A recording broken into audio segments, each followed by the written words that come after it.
soki tozongisi makaka ya régime oyo ya Kabila te tozonga pe na régime ya Mobutu to banda pe tozonga ti na ba régime passé wana omona ke tokozala na jungle mo boye wana ezoloba eloko ata moko te.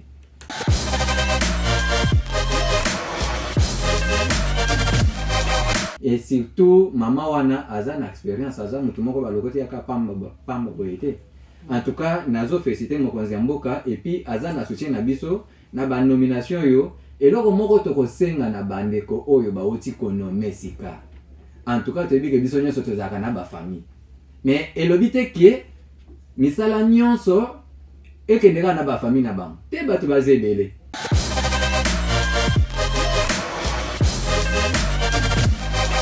Kolia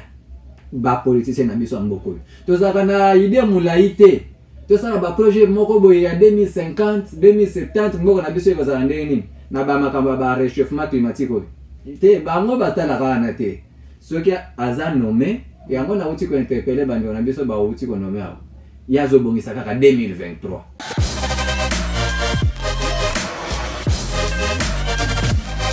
Indi ba société na biso oya l'état otobenga ka l'état eza la SNEL eza la régie des eaux bazaka na problème moko munene pona nini consommateur ya liboso eza l'état congolais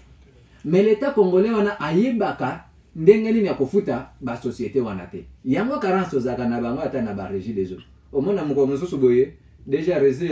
za bino papa ofongoli robinet ma ezo bima jaune na robinet na ebite ta ebimaka jeune wana bachela kabiso kisi nini.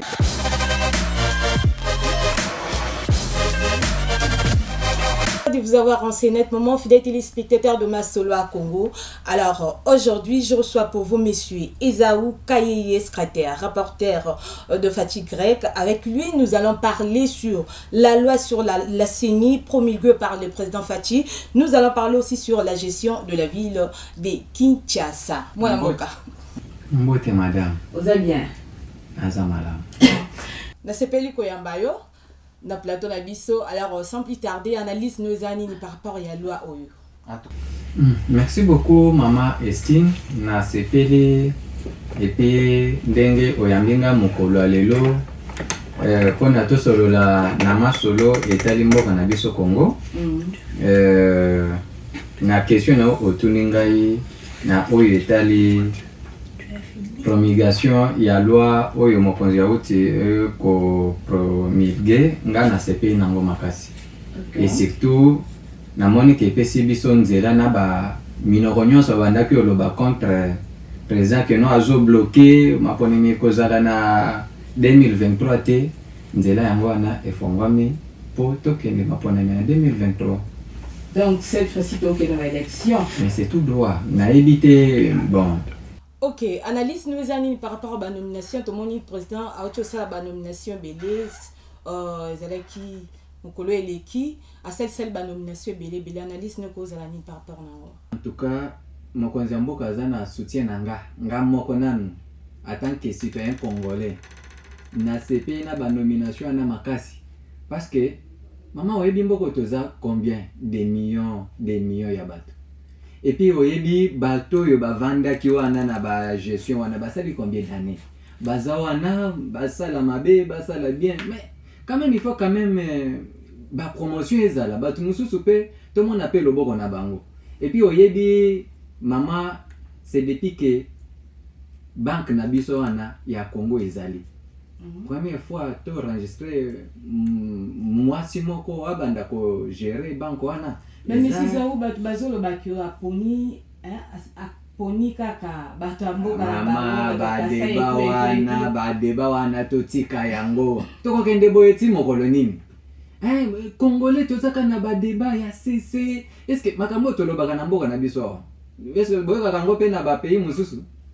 te wana mama nga na mona kango eza débat moko ya C to évoluer totalela bato ba nommé wana na misala na misala nde boko juger bato po soki toyebi o bakomi oloba o azozwa kaka ba ekolo na bango e bongo soki tozongi pesima soki tozongi sima kaka ya régime o ya Kabila te tozonga pe na régime ya Mobutu to banda pe to zonga ti na ba régime passé wana au moins que tokobo c'est que tokozala na jungle mo boy wana ezo lobailo ko ata moko te biso total la bato yo ya nommé wana bako bando sa musani yozo banda ko je mutu ko aza attaché na mokonzi ya mboka ko aza ya ekolo na ye si tout le monde majorité ezaka bato kasa to lobani mama en tout cas ce que tali ba nomination wana bien eloko esali bato pasi mingi eza ya mama wana ba nommé o ya banque nde esali bato pasi ebele pona nini kaka mama wana nde bomoneli po aza ekolo moko na mokonzi ya mboka mais biso tolobaka wa o tozoloba parité o boye boye mais ce qui ba nommé mama wana et puis oyebi na félicité mokonzi ya mboka pona nini na gestion o eteli makambo ya mbongo ce qui batie bino ba mama oyebi ke mutu nyonso azalaka asalaka mosala na nzela po oyebi ke mama oyo en tout cas bazalaka makasi kote wana et surtout mama wana aza na expérience aza mutu moko balokoti yaka pamba boyete en tout cas nazo féliciter mokonzi ya mboka et puis aza na soutien na biso na ba nomination yo eloko moko tokosenga na bandeko oyo bauti konome sika en tout cas toyebi ke biso nyonso tozalaka na ba famille mais elobi te ke misala nyonso ekendeka na ba famille na bango te bato baza ebele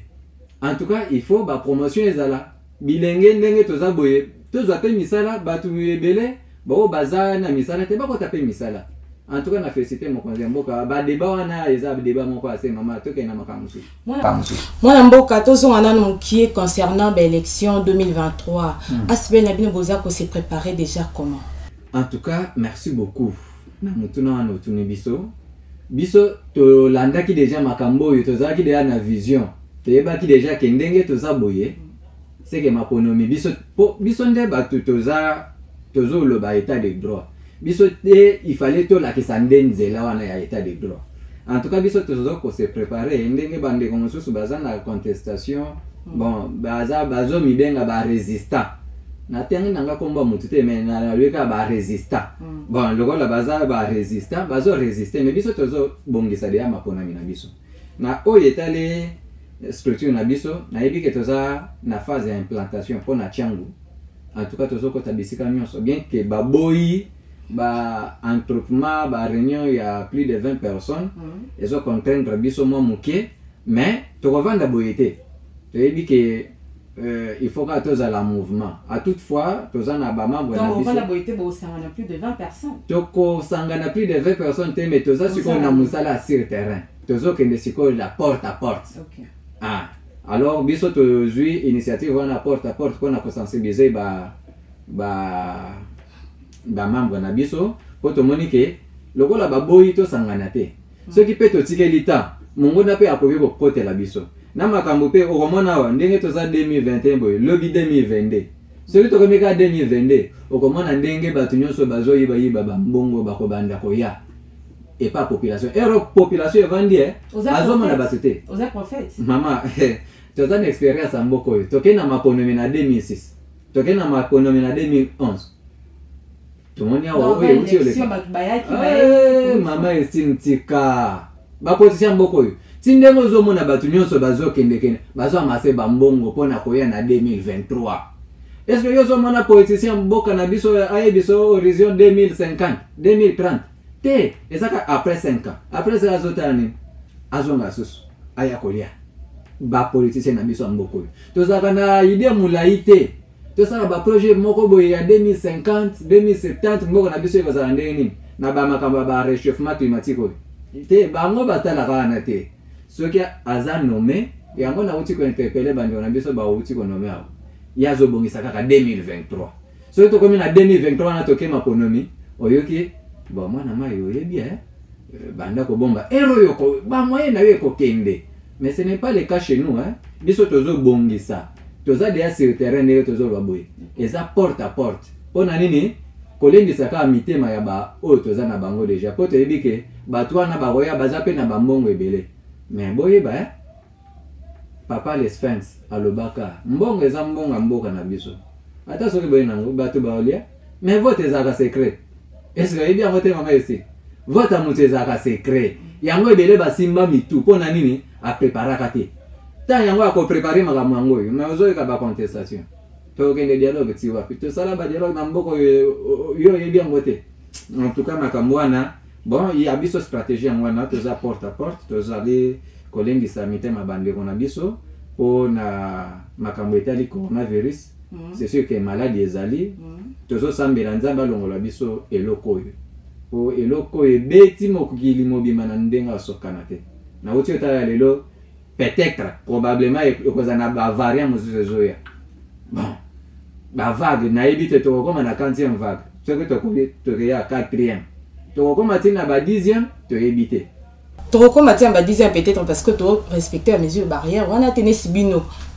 bozo qui t'apporte par porte l'air beau qui ne est-ce que bozo se protéger comme il faut. Merci beaucoup maman ndenge tozo kende porte par porte za stratégie tozui pona nini po toboyi ko sangana déjà ndenge toboyi ko sangana wana elekisi déjà que tozo respecter ba mesure oyo ba konzi ba lobby po soki toboya ka yango to ngai to sangana et puis biso tant to sangana ka tozala pas moins de 100 bon tant to monique talanan to sangana ka plus de 100 plus de 200 bon siko soki to bito bando sangana ka bongo zo mona te ke biso moko tozo s'exposer sous alors na porte par porte to yebi distance il y a 1 mètre et puis ndenge tozo so ya mutu na mutu azakana ka shini na ye ata ndenge na zaboyi po awa to boyi po yo nanga toza na 1 mètre ka shini ezate mais na poche eko zanga te. Voilà, je rappelle que vous êtes secrétaire, rapporteur, il y a Fatih Grec. Alors, Fatih Grec, voilà. Cric. Voilà. Alors, analyse ni na gestion, il y a ville à Kinshasa. Ok, merci beaucoup, maman Estime.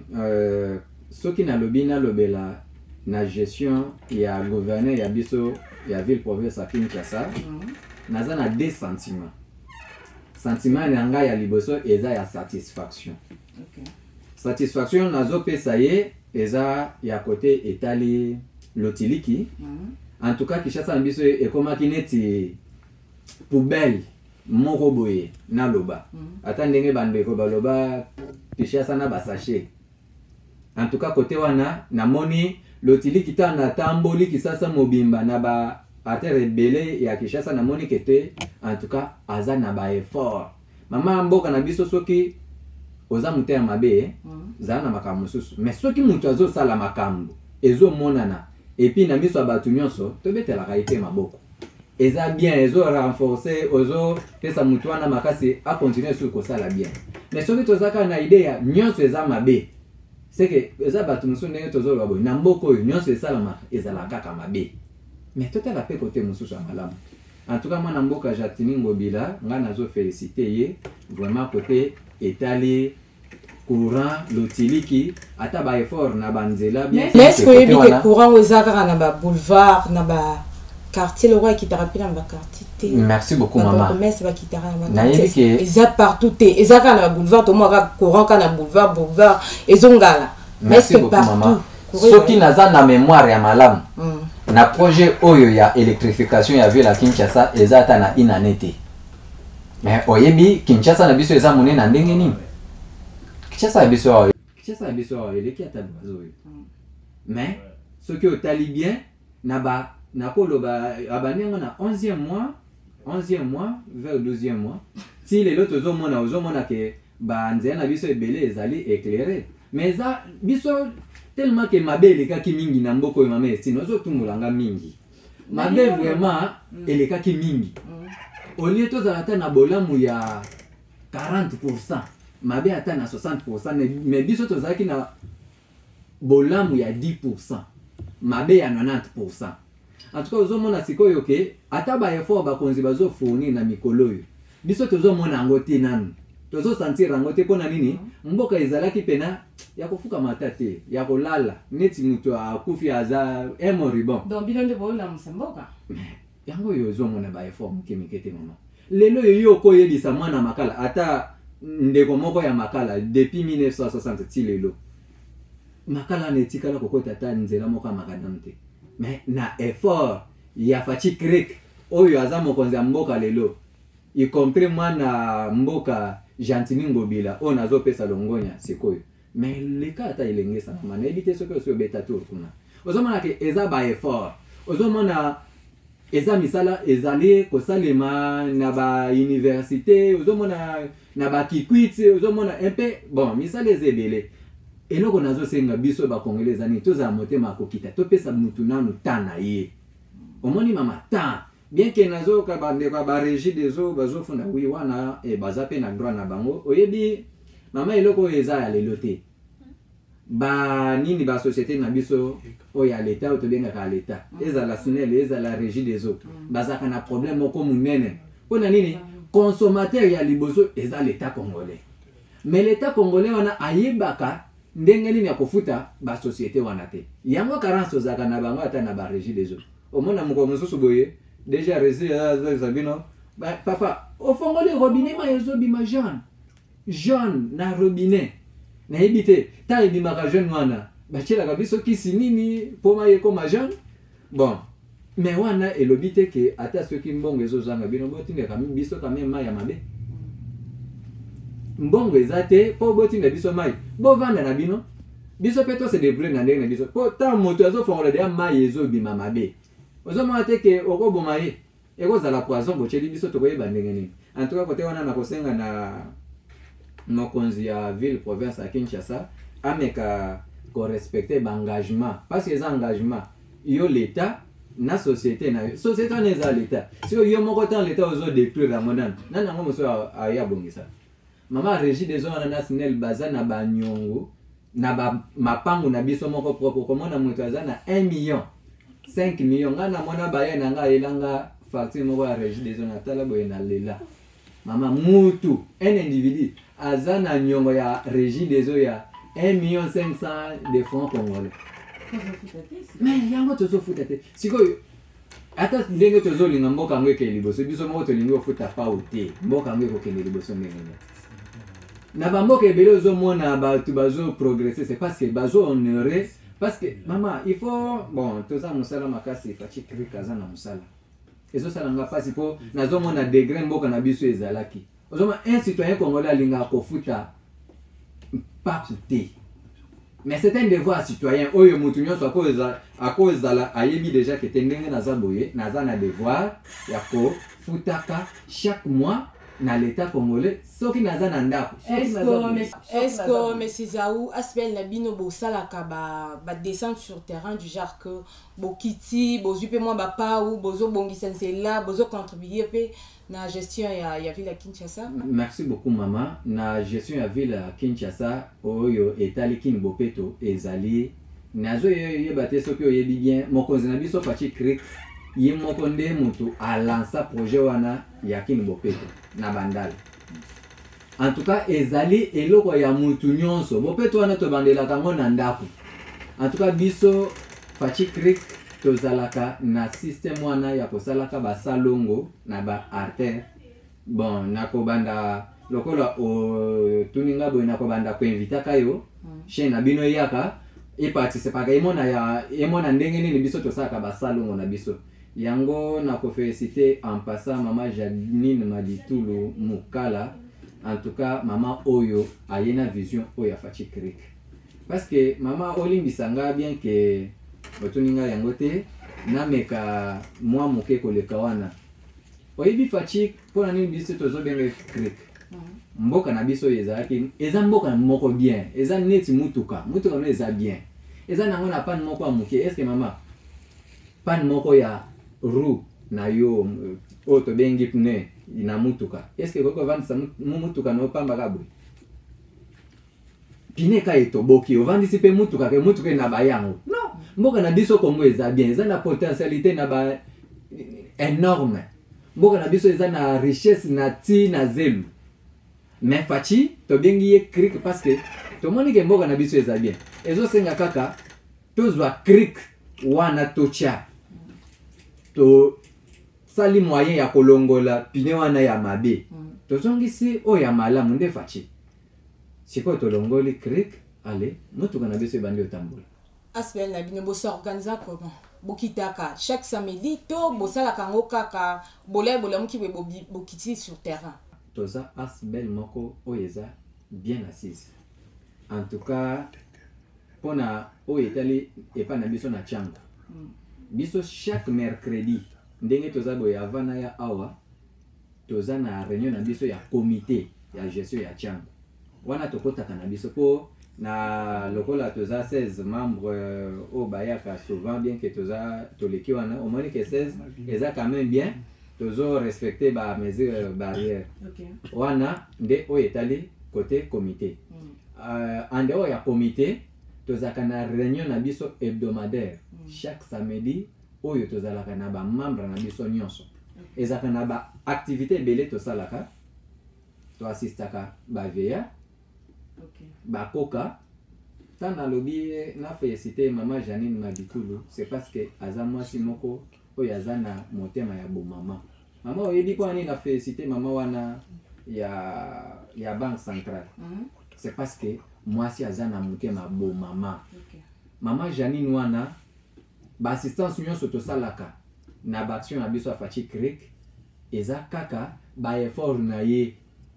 na motema oyo nzambe apesa ye ya kosunga ya mawa oyo azalaka nango mpona biso bacongolais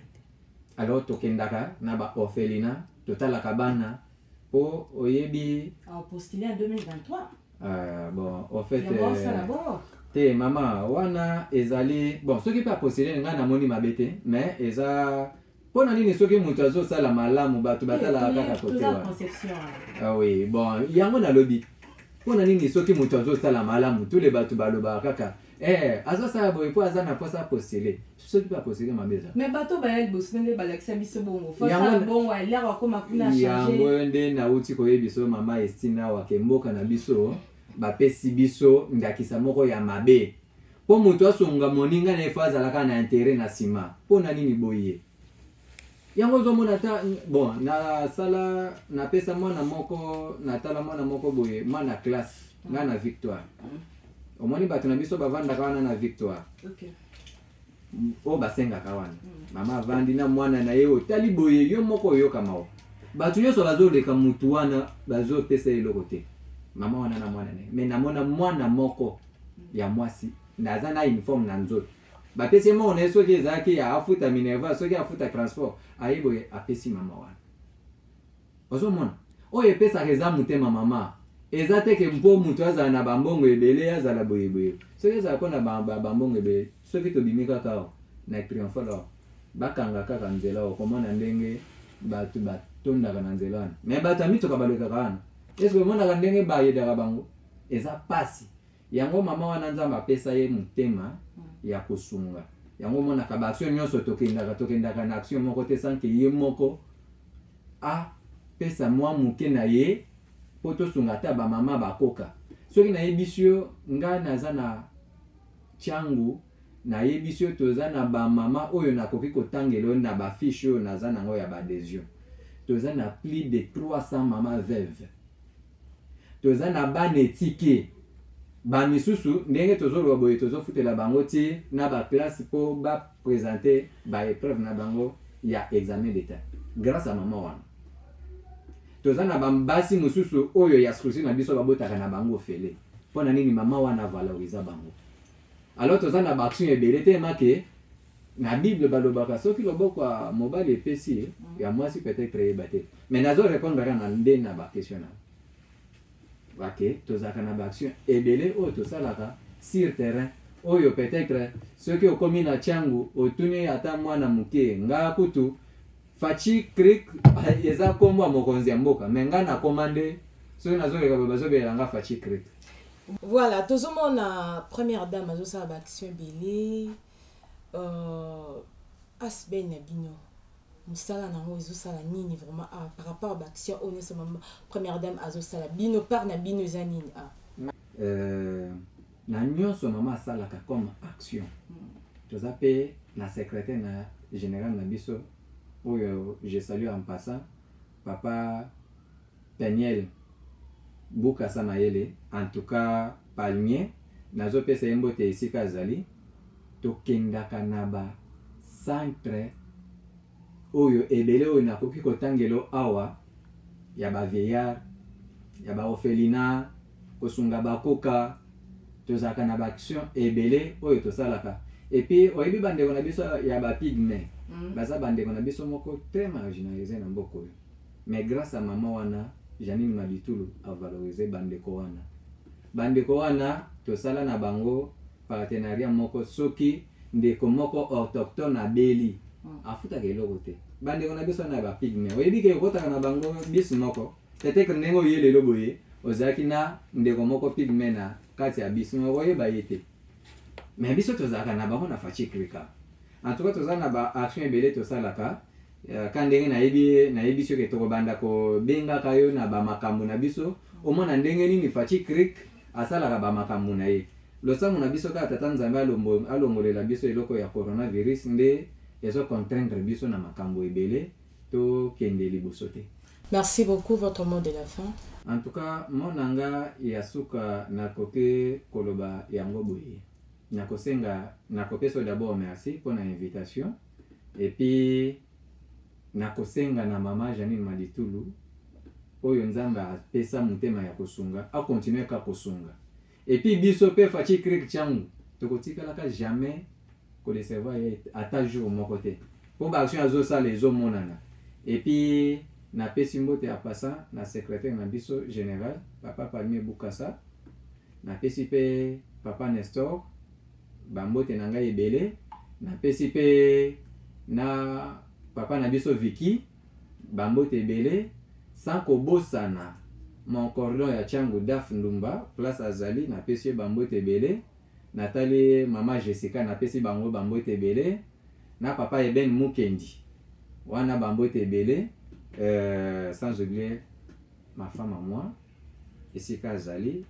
Madame Jenny Chila, merci. Voilà, ça n'est fini pour aujourd'hui, fidèles téléspectateurs de Masolo Congo. Merci beaucoup pour votre fidélité. Ciao. Merci.